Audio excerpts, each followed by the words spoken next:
اعوذ باللہ من الشیطان الرجیم بسم اللہ الرحمن الرحیم۔ سورہ دخان۔ حامیم، قسم ہے اس کتاب مبین کی کہ ہم نے اسے ایک بڑی خیر و برکت والی رات میں نازل کیا ہے، کیونکہ ہم لوگوں کو مطلع کرنے کا ارادہ رکھتے تھے۔ یہ وہ رات تھی جس میں ہر معاملہ کا حکیمانہ فیصلہ ہمارے حکم سے صادر کیا جاتا ہے۔ ہم ایک رسول صلی اللہ علیہ وآلہ وسلم بھیجنے والے تھے تیرے رب کی رحمت کے طور پر، یقیناً وہی سب کچھ سننے اور جاننے والا ہے۔ آسمانوں اور زمین کا رب اور ہر اس چیز کا رب جو آسمان و زمین کے درمیان ہے۔ اگر تم لوگ واقعی یقین رکھنے والے ہو، کوئی معبود اس کے سوا نہیں ہے، وہی زندگی عطا کرتا ہے اور وہی موت دیتا ہے۔ تمہارا رب اور تمہارے ان اسلاف کا رب جو پہلے گزر چکے ہیں، مگر فی الواقع ان لوگوں کو یقین نہیں ہے، بلکہ یہ اپنے شک میں پڑے کھیل رہے ہیں۔ اچھا انتظار کرو اس دن کا جب آسمان سرہی دھواں لیے ہوئے آئے گا اور وہ لوگوں پر چھا جائے گا۔ یہ ہے دردناک سزا۔ اب کہتے ہیں کہ پروردگار ہم پر سے عذاب ٹال دے، ہم ایمان لاتے ہیں۔ ان کی غفلت کہاں دور ہوتی ہے۔ ان کا حال تو یہ ہے کہ ان کے پاس رسول مبین آ گیا، پھر بھی یہ اس کی طرف ملتفت نہ ہوئے اور کہا کہ یہ تو سکھایا پڑھایا باولا ہے، ہم ذرا عذاب ہٹائے دیتے ہیں، تم لوگ پھر وہی کچھ کرو گے جو پہلے کر رہے تھے۔ جس روز ہم بڑی ضرب لگائیں گے وہ دن ہوگا جب ہم تم سے انتقام لیں گے۔ ہم ان سے پہلے فرعون کی قوم کو اسی آزمائش میں ڈال چکے ہیں۔ ان کے پاس ایک نہایت شریف رسول علیہ السلام آیا اور اس نے کہا، اللہ کے بندوں کو میرے حوالے کرو، میں تمہارے لیے ایک امانت دار رسول ہوں۔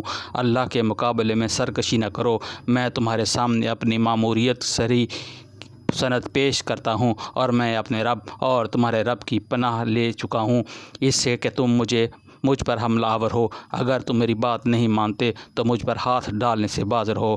آخرکار اس نے اپنے رب کو پکارا کہ یہ لوگ مجرم ہیں۔ جواب دیا گیا، اچھا تو راتوں رات میرے بندوں کو لے کر چل پڑ، تم لوگوں کا پیچھا کیا جائے گا، سمندر کو اس کے حال پر کھلا چھوڑ دے، یہ سارا لشکر غرق ہونے والا ہے۔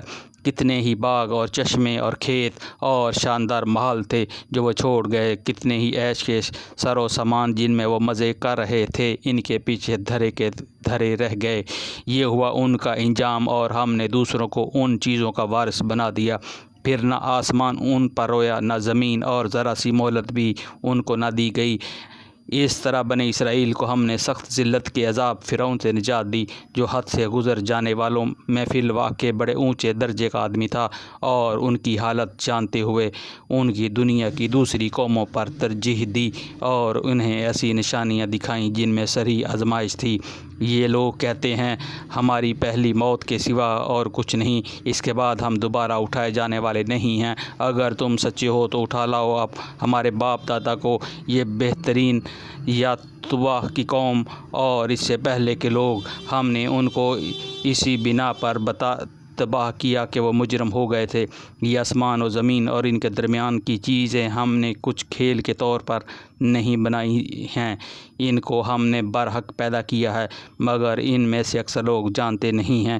ان سب کے اٹھائے جانے کے لیے طے شدہ وقت فیصلے کا دن ہے، وہ دن جب کوئی عزیز قریب اپنے کسی عزیز قریب کے کچھ کام نہ آئے گا، اور نہ کہیں سے انہیں کوئی مدد پہنچے گی سوائے اس کے کہ اللہ ہی کسی پر رحم کرے، وہ زبردست اور رحیم ہے۔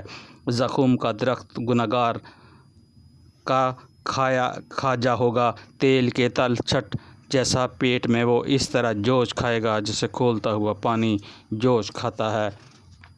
پکڑو اسے اور رگیدتے ہوئے لے جاؤ اس کو جہنم کے بیچوں بیچ، اور انڈیل دو اس کے سر پر کھولتے پانی کا عذاب، چکھ اس کا مزہ، بڑا زبردست عزت دار آدمی ہے تو۔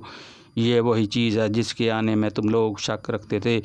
خدا ترس لوگ امن کی جگہ میں ہوں گے، باغوں اور چشموں میں حریر و دبیاس کے لباس پہنے آمنے سامنے بیٹھے ہوں گے، یہ ہوگی ان کی شان، اور ہم گوری گوری آہو چشم عورتیں ان سے بیاہ دیں گے۔ وہاں وہ اطمینان سے ہر طرح کی لذیذ چیزیں طلب کریں گے وہاں موت قضا کبھی نہ چکھیں گے۔ بس دنیا میں جو موت آ چکی سو آ چکی، اور اللہ اپنے فضل سے ان کو جہنم کے عذاب سے بچا دے گا، یہی بڑی کامیابی ہے۔ اے نبی صلی اللہ علیہ وآلہ وسلم، ہم نے اس کتاب کو تمہاری زبان میں سہل بنا دیا کہ یہ لوگ نصیحت حاصل کریں، اب تم بھی انتظار کرو، یہ بھی منتظر ہیں۔ صدق اللہ العظیم۔